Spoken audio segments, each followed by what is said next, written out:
দর্শক, আমরা কেন্দ্রীয় শহীদ মিনারে অবস্থান করছি। আজ কিন্তু শিক্ষকরা তাদের যে 3 দফা দাবি, সে দাবির 20% আবাসন ভাতার মধ্যে 5% প্রজ্ঞাপনকে তারা প্রত্যাখ্যান করেছেন এবং তারা কিন্তু তাদের যৌক্তিক দাবিতে তারা কিন্তু অনড়। তারা কিন্তু বলছেন যে তাদের পরিপূর্ণ দাবি না মানা পর্যন্ত তারা কিন্তু রাজপথ ছাড়বেন না এবং তারা কিন্তু আন্দোলন চালিয়ে যাবেন, এমনটি কিন্তু জানিয়েছেন। দেখতে পাচ্ছি কেন্দ্রীয় শহীদ মিনারে শিক্ষকদের জমায়েত।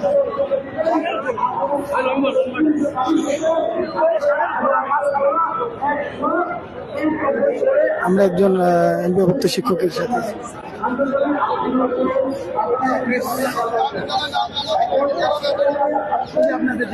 হ্যাঁ, আমি মোহাম্মদ রায়হান কবির, নবাবগঞ্জ দিনাজপুর থেকে আসছি, মহারাষ্ট্র দাখিল মাদ্রাসা থেকে আসছি। আমাদের যে যৌক্তিক দাবিগুলো ছিল, আমাদের 3টা দাবি ছিল। 3টা দাবির মধ্যে সরকার গতকালকে 5% একটা প্রজ্ঞাপন জারি করেছে। আপনারা জানেন, মিডিয়ার মাধ্যমে এর আগে আমরা প্রত্যাখ্যান করেছি। শুধু তাই নয়, এই প্রজ্ঞাপনে আমাদের চিকিৎসা ভাতা এবং কর্মচারীদের 75% ভাতার এই ধরনের কোনো কথা বলা নাই। এটাও আমরা ব্যথিত। আরেকটা বিষয়, সরকার অর্থাৎ বর্তমান যারা দায়িত্বরত কর্মরত যারা আছেন, আমার একটাই কথা যে বাংলাদেশের প্রায় 70% প্রতিষ্ঠান গ্রামগঞ্জে অবস্থিত। জি, মোবাইল, হ্যাঁ, 70%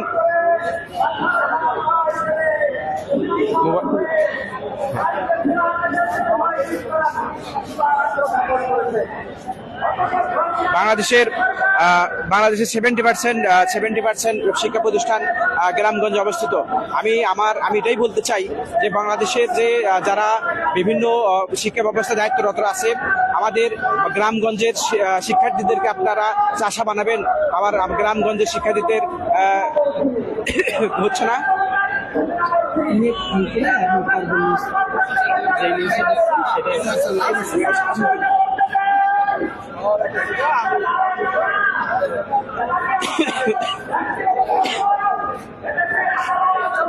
ওটা কি মানে করতেছেন? আপনি লাইভে আছেন স্যার, ওটা আপনাকে হচ্ছে যে করুন।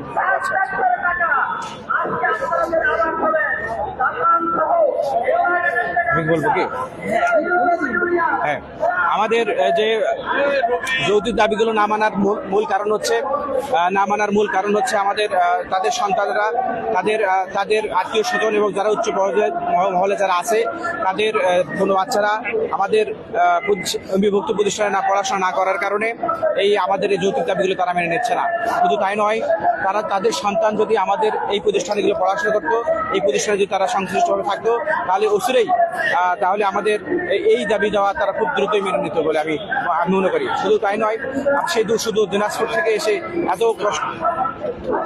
থেকে এসে আমাদের এই যৌক্তিক দাবিগুলো নিয়ে 9 দিন যাবৎ আমাদের আন্দোলন, অর্থাৎ এই যৌক্তিক দাবি আন্দোলন চলমান রয়েছে। কিন্তু এই সরকার বাহাদুর এগুলো কোনো কর্ণপাত না করে তাদের সেই পুরনো দিনের কথা, যে 5% যে প্রতিশ্রুতি যেটা কথা তারা চালিয়ে যাচ্ছে। সুতরাং আমি এভাবেই বলতে চাই, আমাদের এই যৌক্তিক দাবিগুলো মেনে নিয়ে আমাদের ক্লাসরুমে পাঠিয়ে দেওয়ার ব্যবস্থা করুন। এবং আরেকটা বিষয় না বললেই নয়, আমাদের বিভিন্ন প্রতিষ্ঠান থেকে যত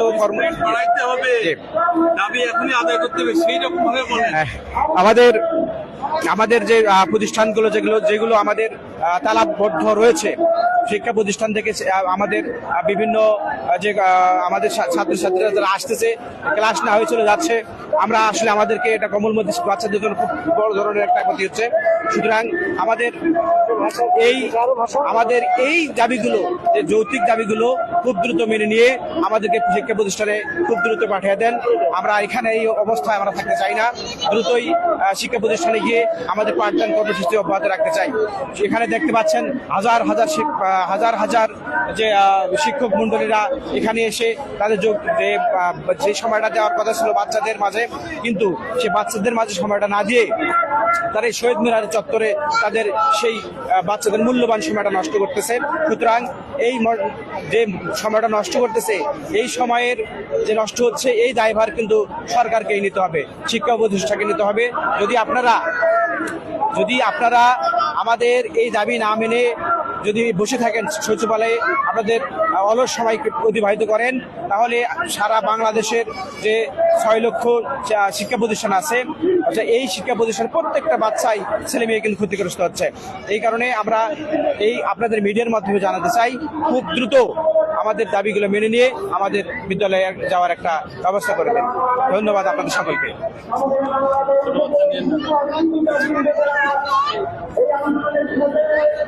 বিসমিল্লাহির রহমানির রহিম।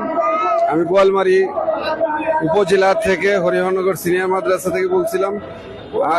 এই যে আমাদের দাবি 20% বাড়ি ভাড়া এবং 1500 টাকা চিকিৎসা ভাতা, এছাড়াও আমাদের কর্মচারীদের জন্য 75% উৎসব ভাতা, এই দাবি অতি দ্রুত সময়ের জন্য আমরা সরকার মহোদয়ের কাছে আকুল আবেদন জানাচ্ছি, যাতে আমাদের অতি দ্রুত সময় এটা বাস্তবায়ন হয়। এই বাস্তবায়ন না হলে আমাদের ছেলেমেয়েরা লেখাপড়ার সুযোগ থেকে বঞ্চিত হচ্ছে, যেহেতু আমাদের শিক্ষা প্রতিষ্ঠান বন্ধ ঘোষণা করা হয়েছে। আর এই দাবি যদি সরকার মহোদয় না মেনে রাখে, তাহলে অনির্দিষ্টকালের জন্য আমাদের এই শিক্ষা প্রতিষ্ঠান বন্ধ থাকবে। যতদিন না দাবি আদায় না হচ্ছে, ততদিন আমরা কিন্তু এই আন্দোলন চালিয়ে যাব। আমাদের আন্দোলন অব্যাহত থাকবে এবং আমরা দাবি আদায় নিয়ে ঘরে ফিরবো ইনশাল্লাহ। ধন্যবাদ মিডিয়া ভাইদের।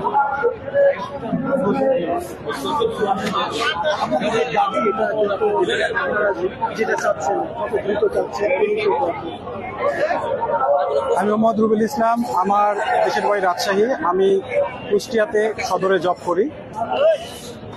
আমরা ছোটবেলা থেকে দেখে আসছি যে সকল শিক্ষকরা আমাদেরকে শিক্ষাদান করেছেন, আমরা একদিন ক্লাসে না গেলে তারা আমাদের সেই ক্লাসে ফিরিয়ে নেওয়ার জন্য বাড়ি পর্যন্ত যেতেন। সেই শিক্ষকরা এই শহীদ মিনারে দিনের পর দিন তারা রাত্রি যাপন করছেন খোলা আকাশের নিচে। এটা দেখে কোনোভাবে বসে থাকার মতো না। আমি নিজেও একজন শিক্ষক, কিন্তু এই শিক্ষকদের, আমার পিতৃতুল্য শিক্ষকদেরকে এই রাস্তায় এসে বসে থাকতে হচ্ছে। তাদের রাজপথে লাঠির বাড়ি ভাতা এবং কর্মচারীদের যে 75% উৎসব ভাতা, এটা যৌক্তিক একটা দাবি। এই দাবির পক্ষে সমর্থন জানিয়ে আমরা অবস্থান করছি আজকে 9তম দিন। আমরা আশা করব সরকারের শুভবুদ্ধি উদয় হবে। যেহেতু আমরা শিক্ষাদানে অভ্যস্ত, আমরা শিক্ষার্থীদের কাছে ফিরে যেতে চাই, আমরা শিক্ষার পরিবেশ বান্ধব বাংলাদেশ চাই। এই শিক্ষকদের ন্যায্য দাবি মেনে নিয়ে শিক্ষার্থীদের পাশে দাঁড়ানোর জন্য, অর্থাৎ শিক্ষার্থীদের নিয়ে ক্লাসরুমে ফিরে যাওয়ার জন্য যে সকল উদ্যোগ গ্রহণ করা প্রয়োজন, অনতিবিলম্বে আমি সরকারের কাছে উদাত্ত আহ্বান জানাই, তারা এই দাবি মেনে নিয়ে আমাদেরকে শ্রেণীকক্ষে ফিরিয়ে নিয়ে যাবেন। ধন্যবাদ সবাইকে। অত্যন্ত দুঃখের সাথে আমি দেখা দেখি অধিকাংশ মানুষ জানে না যে আমাদের বাংলাদেশের শিক্ষকদের যে বেতন, এটা হচ্ছে আমাদের গোটা দক্ষিণ এশিয়ার সর্বনিম্ন বেতন। আমাদের বাংলাদেশের শিক্ষকদের যে বেতন মাত্র $119। দক্ষিণ এশিয়ার কোন দেশে $119 বেতন নাই। এমনকি পাকিস্তানের শিক্ষকদের বেতন, মাধ্যমিক শিক্ষকের কথা আমি বলছি, পাকিস্তানে একজন মাধ্যমিক শিক্ষকের বেতন বাংলাদেশের চাইতে বেশি। এরপরে শ্রীলঙ্কার একজন শিক্ষকের বেতন বাংলাদেশের চাইতে বেশি। আফগানিস্তানের একজন শিক্ষকের বেতন $119, অর্থাৎ বাংলাদেশের চাইতে বেশি। সুতরাং দক্ষিণ এশিয়ার সর্বশেষ স্তরে বাংলাদেশের শিক্ষকদের বেতন, এটা বাংলাদেশি হিসাবে, জাতি হিসাবে আমাদের জন্য লজ্জার, ঠিক কিনা? এটা গোটা বাংলাদেশের জন্য লজ্জার, এটা গোটা শিক্ষা ব্যবস্থার জন্য লজ্জার, এটা গোটা শিক্ষক এবং ছাত্র সমাজের জন্য লজ্জার। আমি আমাদের শিক্ষা উপদেষ্টা জনাব আবরার সাহেবকে বলবো, আমি অনুরোধ করে বলবো যে আপনি নিশ্চয়ই জানেন আমাদের এই অন্তর্বর্তীকালীন সরকার ক্ষমতা নেওয়ার পরে অনেক উপদেষ্টা তাদের দায়িত্ব পালন করতে না পারার কারণে তারা পদত্যাগ করেছে। আপনিও যদি আমাদের বাংলাদেশের শিক্ষকদেরকে ন্যূনতম সম্মান দিতে না পারেন, শিক্ষকদের এই যৌক্তিক দাবি, ন্যায্য দাবি আপনি যদি মানতে না পারেন, আমি অনুরোধ করব কয়েকজন যেই পথে হেঁটেছে পদত্যাগ করে আপনি আপনার বাড়ির পথে হাঁটেন, ঠিক কিনা? বাংলাদেশ ইনশাআল্লাহ এখনো এমন অনেক যোগ্য মানুষ আছে যাদেরকে শিক্ষা উপদেষ্টার দায়িত্ব দিলে তারা শিক্ষকদেরকে ন্যূনতম সম্মানের ব্যবস্থা করবে ইনশাআল্লাহ। সর্বশেষ আমি জনাব আবরার সাহেব শিক্ষা উপদেষ্টা এবং প্রধান উপদেষ্টার কাছে অনুরোধ রাখবো, এই যে শিক্ষক যারা মানুষ গড়ার কারিগর, তাদেরকে কষ্ট রেখে, তাদেরকে অভুক্ত রেখে, তাদেরকে খালি পেটে রেখে এদেশের শিক্ষার মান যদি আপনি যতই বাড়ানোর চেষ্টা করেন, আপনি এবং আপনারা বুকা স্বর্গে বাস করবেন। সুতরাং বাংলাদেশের শিক্ষার মান যদি বাড়াইতে চান, শিক্ষকদের মান বাড়াইতে হবে, ঠিক কিনা? আল্লাহ রাব্বুল আলামিন আমাদের জাতির এই কান্ডারি যারা হয়েছেন তাদেরকে সঠিক বুঝ দান করেন, সকলে বলি আমিন। কারো কোনো প্রশ্ন থাকে? না, এটা আমি দিব না। না, আমি আপনাকে পার্সোনালি দিচ্ছি, পার্সোনালি আমি বলছি, একটু ধরেন তাহলে আপনি আরেকটা প্রশ্নের অ্যানসার দেন। বলেন, শুরু পরে করেন। প্রশ্ন করেন। সেটা হচ্ছে সরকার তো 5% মেনে নিছে, আপনাদের দাবি তো 20%। সরকার 5% মেনে নিছে, এটা আপনারা কেন প্রত্যাখ্যান করতেছেন? আচ্ছা, এই যে প্রশ্নটা করলেন যে সরকার 5% মেনে নিয়েছে, আচ্ছা বলেন তো 5% একজন শিক্ষকের বেতন যে মাত্র বাড়ে 12,500 টাকা, যে বাড়ে 5% হিসাবে মাত্র 400 টাকা, 500 টাকা, 700 টাকা, এই 5% বাড়ানো শিক্ষকদেরকে অপমান করার শামিল, ঠিক কিনা? এই 5% বাড়ানো শিক্ষকদের সাথে প্রহসন করা ছাড়া আর কোনো কিছু নয়। যার বেতন 40,000, শুধুমাত্র তার 5% বেলা 2,000 টাকা হবে। এর চাইতে প্রহসন আর কিছু হতে পারে না। আমি আপনাদের কাছে, আপনাদের মাধ্যমে এই শিক্ষা উপদেষ্টা সহ মাননীয় প্রধান উপদেষ্টার কাছে প্রশ্ন রেখে যেতে চাই, মাত্র $119 বেতন দিয়ে, মাত্র $119, 12,500 টাকা বেতন দিয়ে কোন মানুষের পক্ষে বাংলাদেশে কি বর্তমানে সম্ভব সংসার চালানো? কোন মানুষের পক্ষে কি সম্ভব তার মা বাবার জন্য ওষুধ কিনে আনা? কোন মানুষের পক্ষে কি সম্ভব তার সন্তানের লেখাপড়া খরচ বহন করা? কোন মানুষের পক্ষে সম্ভব নয়, কোন মানুষের পক্ষে সম্ভব নয়। আমি চ্যালেঞ্জ করে বলছি, দায়িত্ব নিয়ে বলছি। সুতরাং আমি মাননীয় প্রধান উপদেষ্টা এবং শিক্ষা উপদেষ্টা যিনি আছেন তার কাছে অনুরোধ করব, আপনার সুবোধ উদয় হোক, আপনার সুবুদ্ধি জাগ্রত হোক, শিক্ষকদের ন্যায্য দাবি আপনি মেনে নিন। আপনার জন্য, দেশের জন্য, গোটা জাতির জন্য, শিক্ষা ব্যবস্থার জন্য ভালো হবে ইনশাআল্লাহ। আল্লাহ তৌফিক দেন। এটা আমি লাগাই দিই।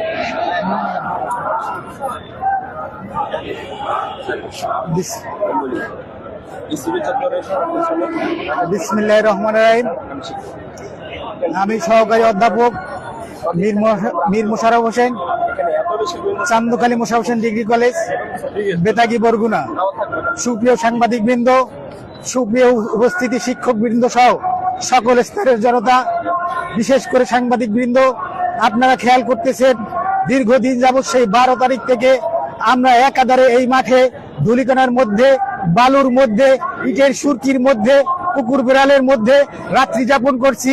আমরা খেয়াল করে দেখছি সমস্ত রাজনৈতিক দল, সমস্ত সামাজিক সাংস্কৃতিক সংগঠন আমাদের পাশে এসে দাঁড়ালেও, একাত্মতা ঘোষণা করলেও শুধু টনক নড়ছে না এই ইন্টারমি সরকারের। আমরা বহু আশা করে বাংলাদেশে একটা পরিবর্তনের খেয়ালে, বাংলাদেশের একটা অনন্য ভূমিকায়, একটা অনন্য জায়গায় চলে যাবে এই খেয়ালে আমরা এই সরকারকে সকলে সাপোর্ট দিয়ে বসিয়েছিলাম। কিন্তু বাংলার শিক্ষক সমাজ, এই শিক্ষক সমাজ শুধু শিক্ষক সমাজ না, এর সাথে ছাত্রছাত্রী, বাংলার সমস্ত মানুষ জড়িত, কিন্তু আপনারা দেখতে পাচ্ছেন আমাদের কথায় কোনো কর্ণপাত না করে কোনো এক অদৃশ্য শক্তির ইশারায় আমাদেরকে মাঠে নামিয়ে সরকারের মুখোমুখি করে একটা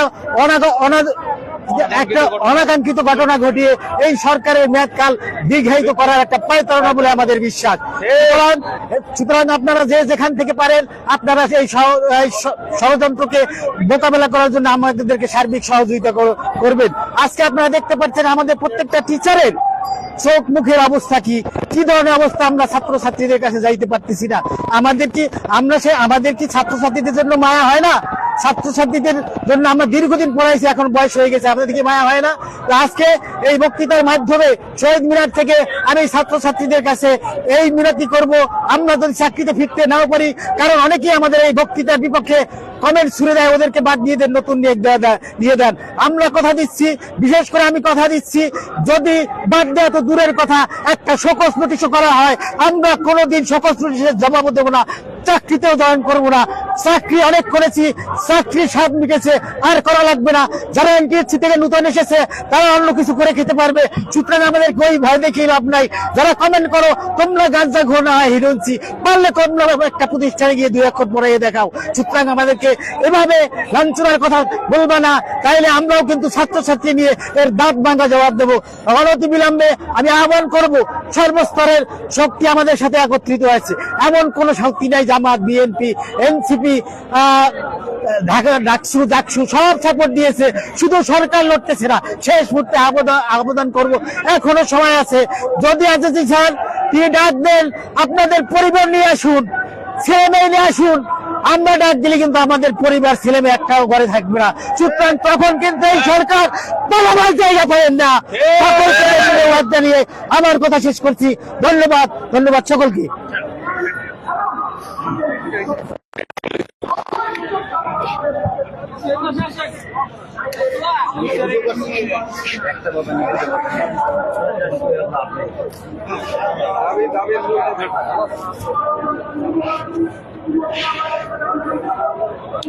বিসমিল্লাহির রহমানির রহিম। সুপ্রিয় দর্শক, দেশবাসী ও মিডিয়া ভাইবৃন্দ, আপনাদের অনেক ধন্যবাদ জ্ঞাপন করছি। আপনারা আমাদের এই শিক্ষকদের দাবি দাবার বিষয়গুলো আপনারা আমাদের সরকার বা দেশব্যাপী তুলে ধরছেন। এর জন্য সমগ্র শিক্ষক সমাজের পক্ষ থেকে, বেসরকারি শিক্ষক সমাজের পক্ষ থেকে আমরা ধন্যবাদ জ্ঞাপন করছি। আমি একজন সিনিয়র শিক্ষক, নারায়ণগঞ্জ জেলার আড়াইহাজার উপজেলা রসুলপুর মহিলা দাখিল মাদ্রাসার। আজকে আপনারা দেখতে পাচ্ছেন হাজার হাজার শিক্ষক এই কেন্দ্রীয় শহীদ মিনারে অবস্থান করছে। আমরা আজকে 9 দিন যাবৎ রাজপথে আন্দোলন সংগ্রাম চালিয়ে যাচ্ছি। আমাদের এই শিক্ষকদের এই আন্দোলন সংগ্রামের মূল কারণ হচ্ছে আমরা চরম বৈষম্যের শিকার হচ্ছি দীর্ঘদিন যাবৎ। এই চরম বৈষম্য থেকে মুক্তির জন্য আমরা শিক্ষক সমাজ 12 তারিখ থেকে প্রেস ক্লাবে আন্দোলন কর্মসূচি চালিয়ে এসেছি। আজকে কেন্দ্রীয় শহীদ মিনারে হাজার হাজার শিক্ষক সমাজ অবস্থান করতেছে। সারা রাত্র সজাগ থাকতে এখানে আমরা অনশন কর্মসূচি পালন করতেছে। শিক্ষকরা সারাদিন প্রখর রুদ্রের তাপে, বৃষ্টিতে ভিজে সে গেমে সারাদিন প্রচন্ড রুদ্রের তাপে গেমে রাত্রে সে গাম শুকাচ্ছে। তারপরও সরকার বাহাদুরের আমাদের এই আন্দোলনের যে দাবি, শিক্ষকদের যে 3টি দাবি, এই 3টি দাবির সম্বন্ধে আজ পর্যন্ত তাদের কোনো ইতিবাচক দৃষ্টিভঙ্গি আমরা লক্ষ্য করছি না। আর এভাবে যদি শিক্ষকদেরকে কষ্ট দেওয়া হয়, যদি শিক্ষকদের এই আন্দোলনকে দীর্ঘায়িত করা হয়, তাহলে আমরা সরকারকে সুস্পষ্ট ভাবে হুঁশিয়ারি উচ্চারণ করে দিতেছি। আপনারা জানেন, আমরা শুধু শিক্ষক না, আমাদের সাথে জড়িত রয়েছে হাজার হাজার শিক্ষার্থী, হাজার হাজার লক্ষ লক্ষ শিক্ষার্থী, অভিভাবক। আমরা আমাদের দাবি দীর্ঘায়িত হলে আমরা জুলাই গণ অভ্যুত্থানের ন্যায় প্রয়োজনে এক দাবি জাতীয়করণ আন্দোলনে ডাক দিব এবং হাজার হাজার শিক্ষার্থী, অভিভাবক, সমগ্র শিক্ষকদের নিয়ে সারা বাংলাদেশে স্বতঃস্ফূর্ত আন্দোলন গড়ে তুলব এবং আমাদের এই দাবিগুলো ইনশাআল্লাহ আদায় করে ছাড়বো। জয় হোক বেসরকারি শিক্ষক সমাজের, জয় হোক সমগ্র মুক্ত সমাজের। আমি শেষ করি, আপনি টানলে চলবে, চলে যাবো।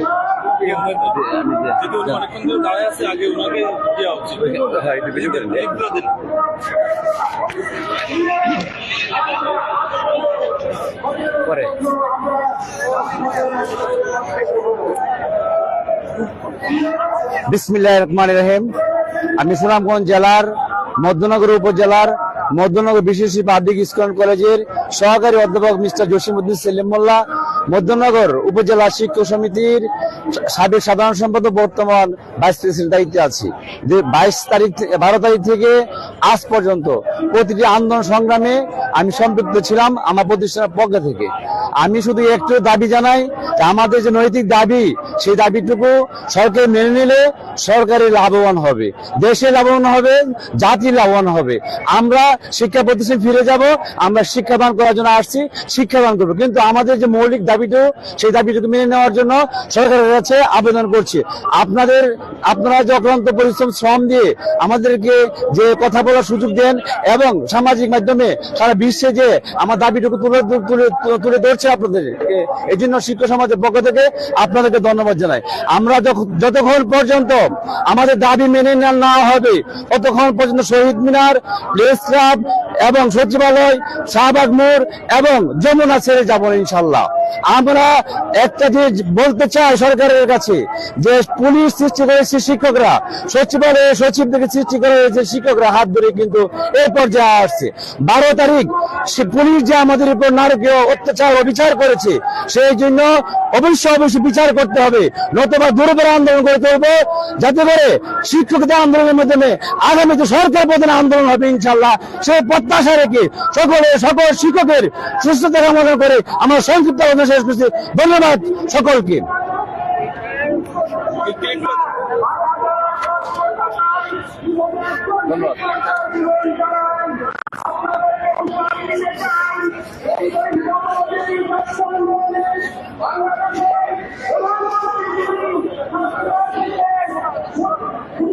বিসমিল্লাহির রহমানির রহিম। কেন্দ্রীয় শহীদ মিনারের পাদদেশ থেকে শিক্ষক সমাজের চলমান আন্দোলনে অংশ নিয়ে আমি সারা বাংলাদেশের এমপিভুক্ত শিক্ষক সমাজ এবং দর্শক শ্রোতা যারা আছেন আমাকে এই মুহূর্তে দেখছেন, সকলের প্রতি আমার আন্তরিক সালাম জানাচ্ছি। আসসালামু আলাইকুম ওয়া রাহমাতুল্লাহি ওয়া বারাকাতুহু। আমি শিক্ষকতা পেশার কেউ নই, আমি প্রাইভেট সার্ভিসে যুক্ত আছি। বিগত 9 দিন যাবৎ চলমান এই আন্দোলন আমার কাছে অত্যন্ত যৌক্তিক মনে হওয়াতে শিক্ষক সমাজের সঙ্গে একাত্মতা পোষণ করার জন্য আজকে আমি নিজ কর্ম ছেড়ে দিয়ে শিক্ষকদের সঙ্গে একাত্মতা পোষণ করার জন্য শহীদ মিনারে এসে আমার সহমর্মিতা প্রকাশ করছি। আমি একটি কথাই সরকারকে উদ্দেশ্য করে বলতে চাই, শিক্ষক সমাজের পক্ষ থেকে একজন সাধারণ জনগণ হিসাবে আমার একটাই কথা, এই শিক্ষক সমাজ আপনাদের কাছে ভিক্ষা চাচ্ছে না, তাদের ন্যায্য অধিকার তারা চাচ্ছে। 20% বাড়ি ভাড়া তাদের দাবির একটি অংশ। আমি যতটুকু জানি বর্তমানে তাদেরকে মাত্র 1000 টাকা বাড়ি ভাড়া প্রদান করা হয়। 1000 টাকায় সারা বাংলাদেশের প্রত্যন্ত অঞ্চলেও তো কোথাও কোনো রুম পাওয়া যাবে না। সেক্ষেত্রে একজন শিক্ষক কিভাবে তার পরিবার পরিজন নিয়ে 1000 টাকা বাড়ি ভাড়া দিয়ে কিভাবে থাকবে? 20% বাড়ি ভাড়ার যে দাবিটি একেবারে নিতান্ত যৌক্তিক একটি দাবি, অবশ্যই সরকারকে এই দাবির প্রতি সহমর্মিতা প্রকাশ করা উচিত, অনতিবিলম্বে দাবি মেনে নেওয়া উচিত। আর শিক্ষকদেরকে বর্তমানে যেই 500 টাকা চিকিৎসা ভাতা দেওয়া হয়, 500 টাকা কোথায় কি চিকিৎসা পাওয়া যায় আপনারাই বলুন। একজন এমবিবিএস ডাক্তারের সর্বনিম্ন ভিজিট 800 টাকা, সেক্ষেত্রে 500 টাকায় কি চিকিৎসা নেবে? একজন ডাক্তারের কাছে গেলে প্রেসক্রিপশন দিয়ে পরীক্ষা দিয়ে ভরে ফেলে, তো পরীক্ষা নিরীক্ষা ডাক্তারের প্রেসক্রিপশন ফিস এগুলো দিয়ে 500 টাকা ভাতা একজন শিক্ষক কিভাবে চলে? এই তাদের যৌক্তিক দাবিগুলো মেনে নেওয়া একেবারে সময়োপযোগী দাবি। অবশ্যই সরকারের উচিত এদিকে আন্তরিকভাবে মনোনিবেশ করা, তা না হলে শিক্ষক সমাজের এই আন্দোলন যেভাবে দিন দিন বেগবান হচ্ছে এবং আজকে 9 দিন এর মাথায় যেভাবে এই আন্দোলনের পরিধি সারা দেশব্যাপী ব্যাপ্তি লাভ করছে, এটা সরকারের জন্য হুমকি স্বরূপ। অতএব সরকারের এখানে নির্বুদ্ধিতার পরিচয় দিলে হবে না, অবশ্যই উচিত যৌক্তিক দাবিগুলি মেনে নিয়ে শিক্ষক সমাজকে তাদের সম্মানের সহিত তাদের প্রাপ্তি বুঝিয়ে দিয়ে শিক্ষা কেন্দ্রে ফিরে যাওয়ার পরিবেশ তৈরি করে দেওয়া এবং শিক্ষার মান উন্নয়নকে আরো বেগবান করা, এটাই সরকারের কাছে আমি শিক্ষক সমাজের পক্ষ থেকে একজন সাধারণ জনগণ হিসেবে এই দাবি জানাচ্ছি। আসসালামু আলাইকুম ওয়া রাহমাতুল্লাহি ওয়া বারাকাতুহু।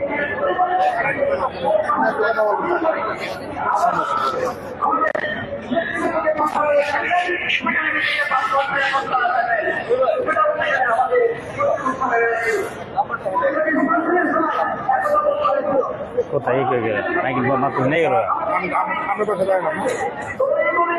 নিয়ে গেল অফিস।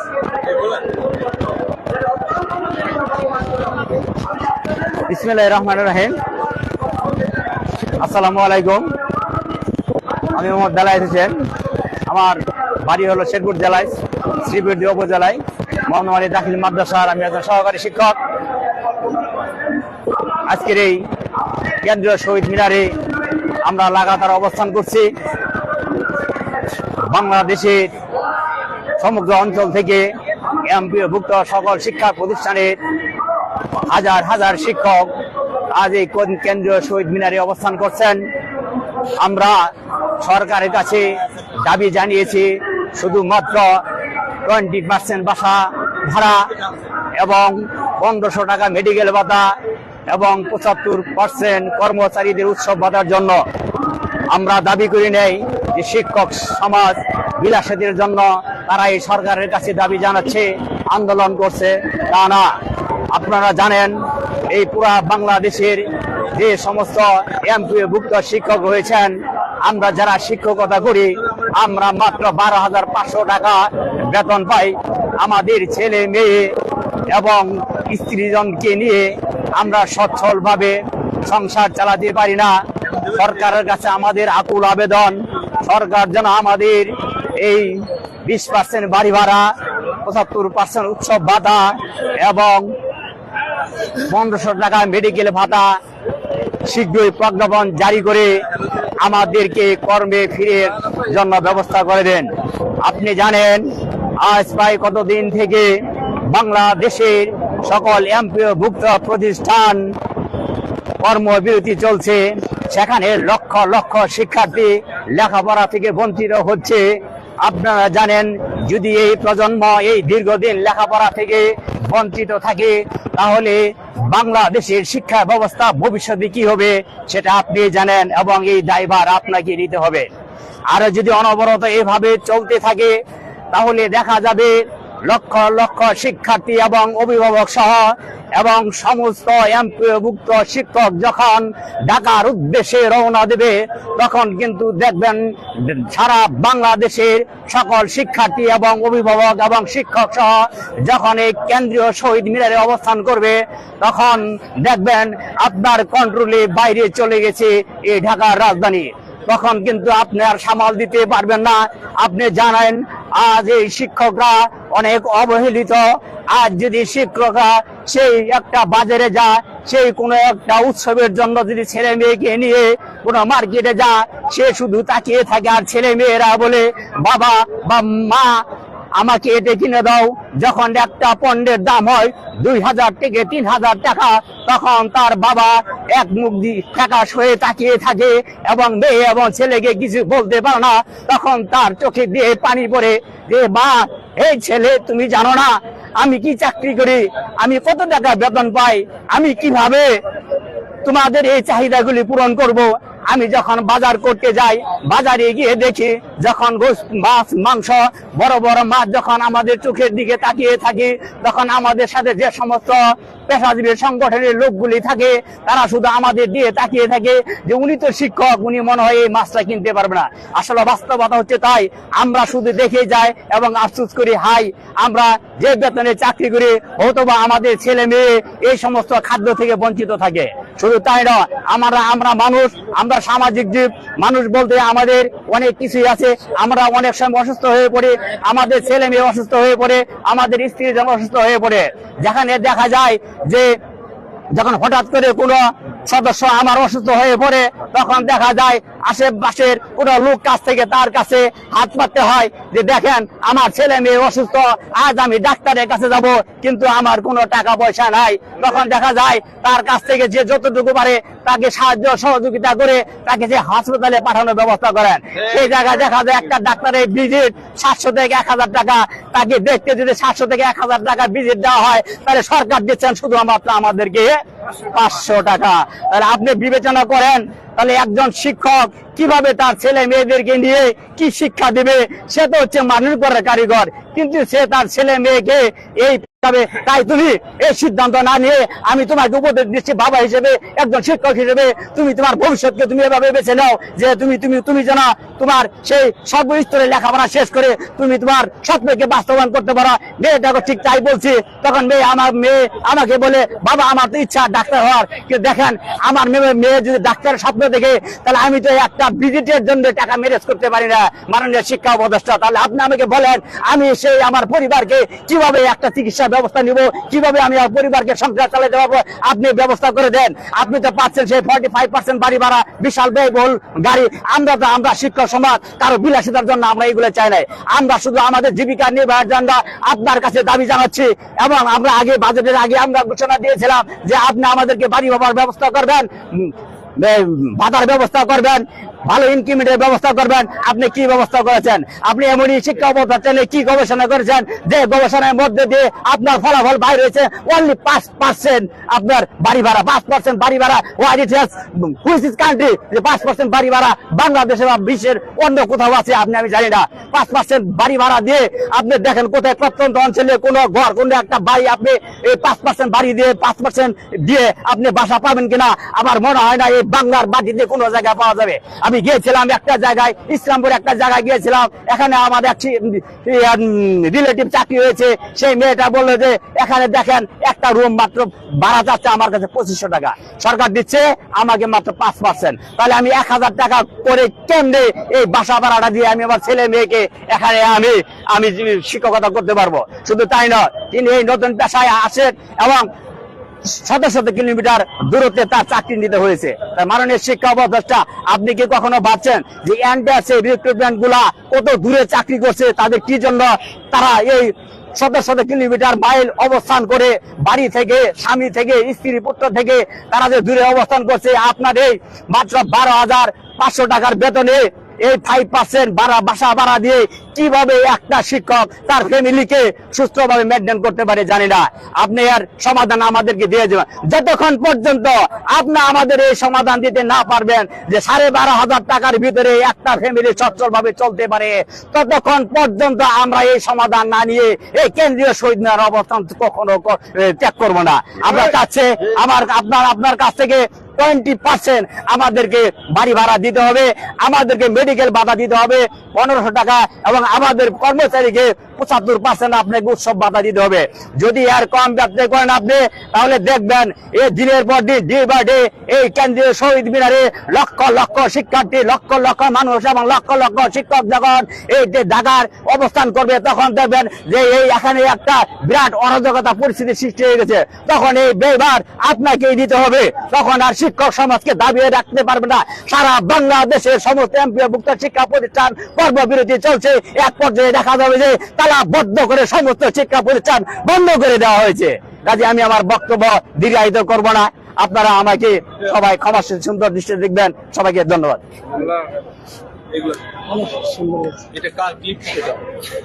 দর্শক, আমরা এতক্ষণ ছিলাম কেন্দ্রীয় শহীদ মিনারে এমপিওভুক্ত শিক্ষকদের যে 3 দফা দাবিতে আন্দোলন চলছে এবং তারা আমরণ অনশন কর্মসূচিও কিন্তু পালন করছেন। তাদের যৌক্তিক দাবি পূরণ না হওয়া পর্যন্ত তারা কিন্তু এই কেন্দ্রীয় শহীদ মিনার এইখানের অবস্থান থেকে তারা সরবেন না, এমনটি হচ্ছে। পরবর্তীতে আপনারা আমাদের সাথে থাকতেই সঙ্গে থাকবেন, পারবা নিউজের সঙ্গে থাকবেন।